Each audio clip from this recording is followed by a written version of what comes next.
5 anys hem treballat a la Glorieta.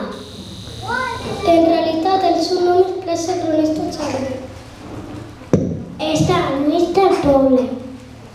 Al seu voltant té edificis molt importants. El musical, la biblioteca,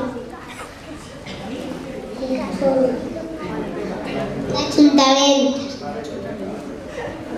la Vicky,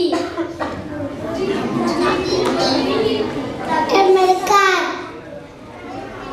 La Glorieta no sempre ha estat així. Fa molts anys era copet. El comerç